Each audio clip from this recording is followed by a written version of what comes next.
Hey, what's up mga kaballers? Maligayang pagbabalik sa aking channel. Halina't pag-usapan natin ang balitang bagong 7-foot big man ng Warriors nagpakitang gilas agad. Kevin Durant maglalaro na bukas ng madaling araw kontra sa kupunan ng South Sudan. Tara na't pag-usapan natin yan dito sa Basketball Hot Shots.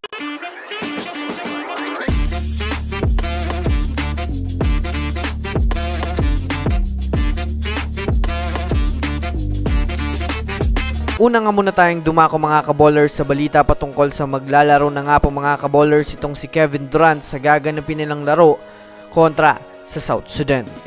Well, alam naman nga po natin mga kaballers na matagal-tagal nga pong nagpahinga itong si KD sa kanilang practice at sa kanilang naging mga laro dahil na rin mga kaballers sa iniinda niyang injury sa kanyang paa.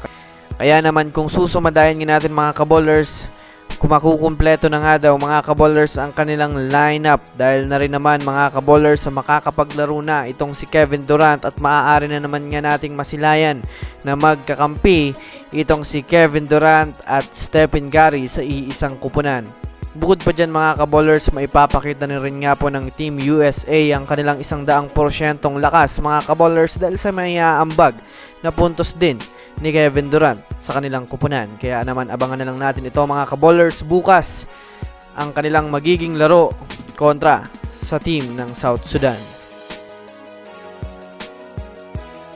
Samantala, dumako naman tayo mga kaballers sa balita patungkol sa maswerte nga daw mga kaballers ang Golden State Warriors sa kanilang nakuha na 7-foot big man.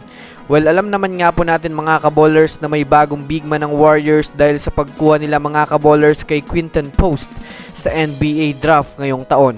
Kanina nga po mga kaballers sa naganap na laro ng Golden State Warriors kontra sa kupunan ng Oklahoma City Thunder sa Summer League ay nagawa nga pong magpasikat agad ni Quinton Post. Yes mga kaballers, kung papanoorin nga po natin ang kanyang naging laro ay mapapansin natin na mayroong magandang shooting itong si Quinton Post sa 3 points. So mano pa mga kaballers na mayroon pa nga siyang magandang depensa sa ilalim ng basket dahilan upang malimitahan niya nga pong makapagtala ng puntos ang kanyang dinedepensahan. Well, sa naging performance niya nga po mga kaballers ay napahanga niya itong si Mike Dunleavy Jr. na kung susumadayan natin mga kaballers mukhang hindi nga siya nagkamaling kunin ito upang maging parte ng kanilang kupunan. Nakapagtala nga po ito mga kaballers ng 10 points agad na may kasamang 3 rebounds na masasabi nating nagpasikat na nga po ito kaagad sa NBA.